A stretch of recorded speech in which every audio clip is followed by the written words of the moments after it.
Some people are afraid to go anywhere they haven't been before. Are you like that? Our story is about a couple of explorers, some soldiers, and one Indian woman. They were sent by the president to discover a way to cross the United States to the Pacific Ocean. They had lots of problems, and our storyteller is going to tell us about some of their adventures. But first, let's learn a song about that trip. Come all you brisk young fellows who have a mind to roam, all in some foreign country a long way from home. All in some foreign country along with me to go, and we'll settle on the banks of the lovely Ohio. We'll settle on the banks of the lovely Ohio.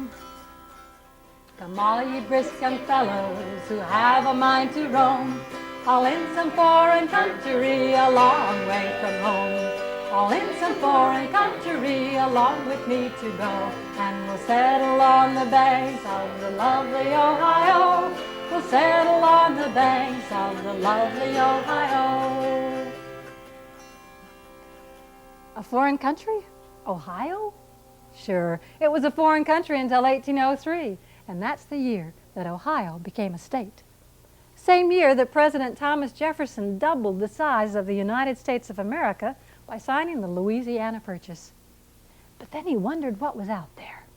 So he decided to send Lewis and Clark out there to find out, and maybe to find a water route from the Missouri all the way to the Pacific Ocean.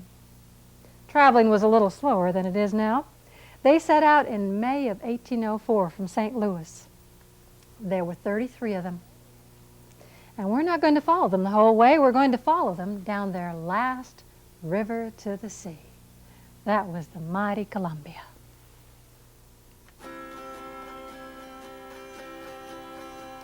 The wild Columbia River rushed headlong to the west, where miles of roaring rapids that put them to the test. When the tide began to rise and danger filled the stream, they shouted their hurrahs for the nearing of their dream. They shouted their hurrahs for the nearing of their dream. Figured they were almost there. Columbia River, that was the last river until they reached the sea. But you know, it was on October the 16th of 1805, more than a year after they left St. Louis, that they put those canoes into the river and started down the stream. Wasn't the same river it is now, with dams on it all along. No, sir. Then it was wild and free.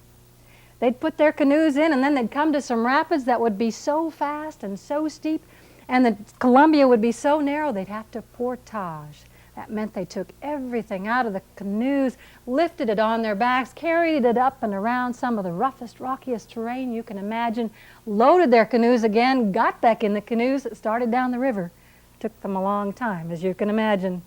One place, Celilo Falls, mile after mile of rapids. Suddenly one of their canoes got away.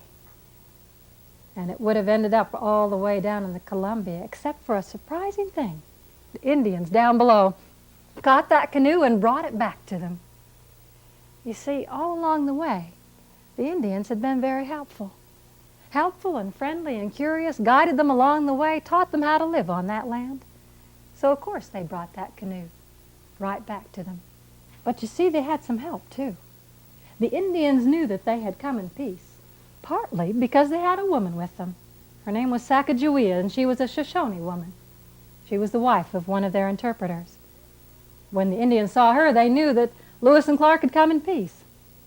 Well, they got to one of the worst places on the Columbia. If you go down to the Dalles now, and you look at what they call the short and the long narrows, doesn't look so bad. But it was terrible then. It was 9 miles where it looked like a giant had taken a belt and wrapped it around that Columbia River and just pulled it up tight. Mile after mile of rough white water. Now, if they portaged, that means carrying everything around 9 miles. It would have taken them well into winter. And it was already getting toward the end of October. Winter was coming on in the mountains.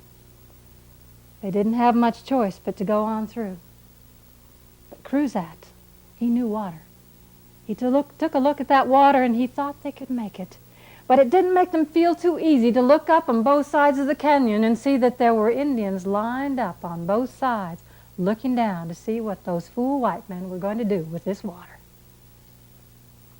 They put their canoes into that water, and two at a time, they pushed off from shore. That river took hold of them like it was an egg beater whipping up egg whites. But they made it. All 5 canoes. They made it on through. They were safe and sound. And when they got through the last rapids, the Cascades, they had a party. Cruzat, he played the fiddle. York, he danced. And all the Indians from miles around gathered and celebrated with them. And they figured their troubles were over, but then the river started to rise. Twice a day, the tide brought that river up sometimes 3 feet. This was before the days of logging. At the same time the river would come up 3 feet, along would come drift logs. You look at drift logs now, they look pretty dangerous, but think of this. Those drift logs were sometimes 7 feet in diameter, 200 feet long. Big as a ship, some of them. But they made it. November 16th, a month after they'd put their canoes into the Columbia, for the first time in their lives, they saw what they'd been dreaming about, the Pacific Ocean. Never did figure out why it was called Pacific. That means peaceful. Never was peaceful while they were there, but they made it. They reached the thundering ocean and wintered in the rain. All through the dark and drippy nights they dreamed of home again. The captains filled their journals while the men repaired their gear, and waited for the spring that they hoped would soon appear, and waited for the spring that they hoped would soon appear. They wintered on the south side of the Columbia, just a few miles inland.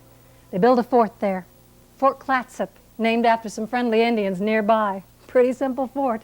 2 rows of cabins with post fences at either end.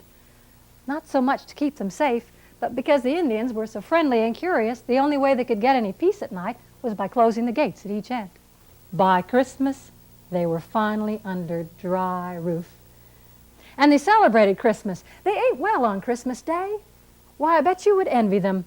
They had spoiled elk meat, rotten pounded fish, some roots called wapato, and they washed it all down with water. Well, it was the best they could do. They could start making new clothing. Their clothing was rotting on their backs from all the rain.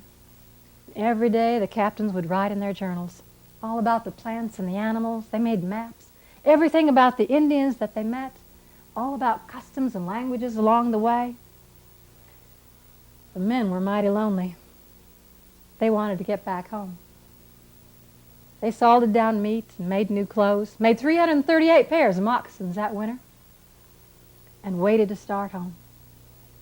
You can be sure that by the time 4 months of rain with only 12 days of sun had passed on March the 23rd, they were ready to start back. Didn't take them nearly as long. They started back on March the 23rd of 1806. Everybody had given up on them. Everybody had given up. They thought something must have happened. But on September 23rd of that year, they arrived in St. Louis. And Thomas Jefferson, the president, he had never given up on them. He knew they were coming. They changed the face of America. They came back to St. Louis. As heroes they were met. The president's a gentleman, to you we owe a debt. You've opened up the country, our people now will go far beyond the banks of the lovely Ohio, far beyond the banks of the lovely Ohio. They were brave, weren't they? Would you ever like to do something like that? What do you want to do more than anything else in the world? What things do you really enjoy doing with your family?